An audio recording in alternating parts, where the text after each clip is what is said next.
Hi, and welcome to At the Window with Dementia. I'm Laura Banner, and I'm your host. A question that I am frequently asked is, when is it time to have my loved ones stop driving? This is absolutely one of my least favorite questions, and the reason it is because all of us associate driving privileges with independence. It's something that most of us started doing when we were teenagers and have been driving ever since then. Some with unblemished records and others with a few mishaps along the way. But what I can say is almost everybody, if not everybody, when asked if they're a good driver, they'll tell you yes. Unfortunately, unlike awareness that some people, again not all, have about some memory impairment, loss of driving ability is something that seems to escape almost everyone. When you ask about their driving ability, they'll tell you they're fine. Maybe they haven't had any traffic citations or accidents. They may or may not report getting lost or turned around in familiar locations, even if it is happening. And when we ask people if they know how to drive, what they interpret often is the actual procedure of driving. Putting the key in the ignition, putting it into gear, turning the steering wheel, and braking or accelerating. But what they are not thinking about is, are they safe?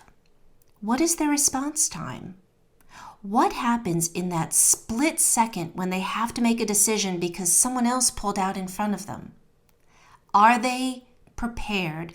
Are they able to go ahead and make those good decisions in a split second?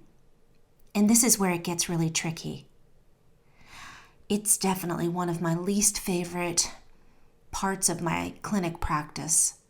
I certainly don't take revoking someone's driving privileges with any kind of comfort or without a lot of thought. I know what it means. It can mean isolation, which can then progress into a depression on top of cognitive impairment. What if the individual is able to live alone with perhaps frequent check-in visits, but now you've taken away their driving privileges? Now you've really isolated them.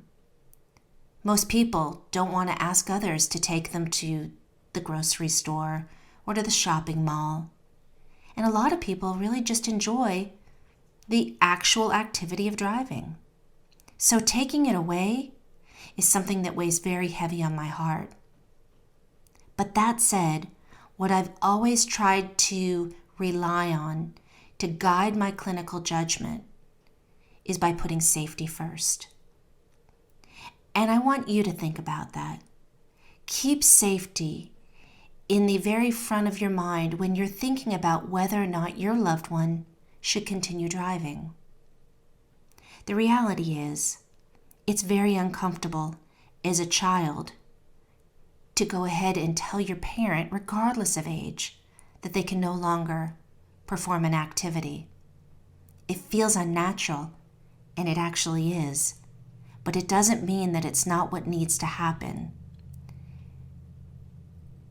One of the things you need to consider is, do you feel safe being the passenger in your loved one's car?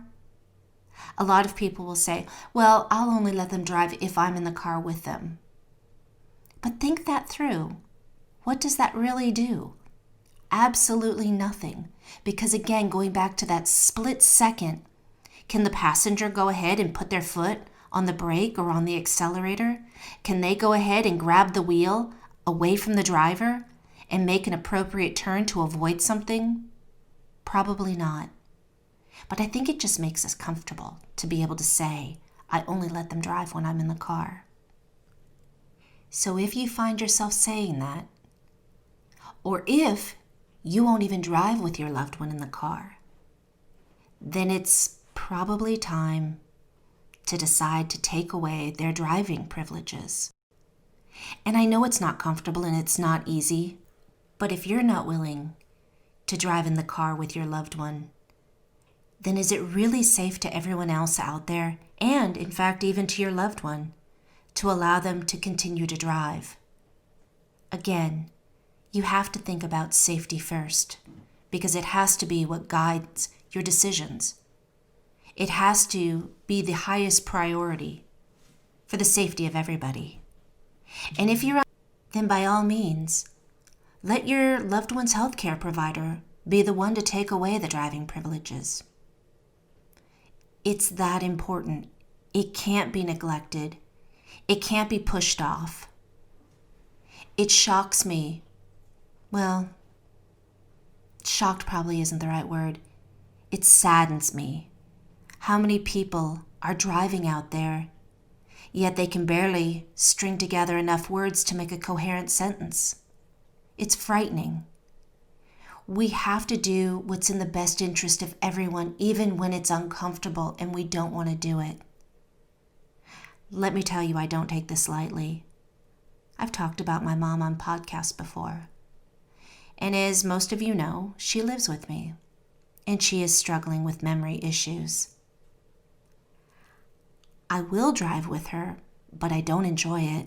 It does make me a bit uncomfortable. I watch her. I make sure she's following the rules of the road, and I do watch her response time. And I'm fairly certain that in the not-so-distant future, I'm going to have to go to that really uncomfortable place and tell her that I don't think it's safe for her to drive anymore.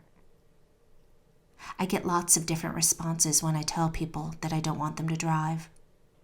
Some people, they tell me they're disappointed, but they understand. And even though they think they're a good driver, they couldn't live with themselves if they ever harmed anyone. And I respect that. I can only imagine what it must feel like to have someone tell me that I am not capable of doing something that I feel that I'm doing fairly well. But other people, they're adamant. No matter what I say, they refuse to understand that they are just not safe. So if you find yourself in that position, know that you have options. You can always go ahead and have your loved one's driving assessed. There are organizations out there that do driving assessments. And from what I've seen so far, they're fairly reliable. They come back with information about their response time, their ability to formulate good decisions. How do they follow directions? How quick are they able to take their foot off the gas and onto the brake or make that turn? I will tell you that these assessments are fairly expensive, and I don't believe they're covered by insurance. But the price of allowing your loved one to drive is far greater than any driving assessment ever would be. It's something to consider. Again, no one wants to take away anyone's independence, but we want everyone to stay safe, and we don't want anyone to be hurt. So, something to consider. Yes, it's true that some people are able to drive a lot longer than others.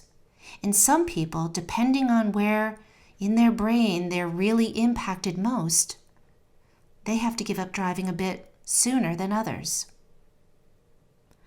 I recommend, if there's any question in your mind, that you discuss this with your loved one's healthcare provider. Because ultimately we all have the same goal, and that's to keep everyone safe and not to jeopardize anyone else's safety. This is just one more thing you have to think about. If in doubt, talk to your family members. Talk to your loved one's friends. See what their thoughts are. Anyway, I promise you, you're not alone. I hope you found this helpful. If you have any questions or any topic you'd like me to discuss, please feel free to go ahead and send me a direct message, either through my Instagram handle, which is compassionate_education, or through my website, which is compassionateeducation.com. I hope you subscribe to my podcast. I release new episodes every Tuesday. Thanks so much for listening and have a great day. Bye-bye.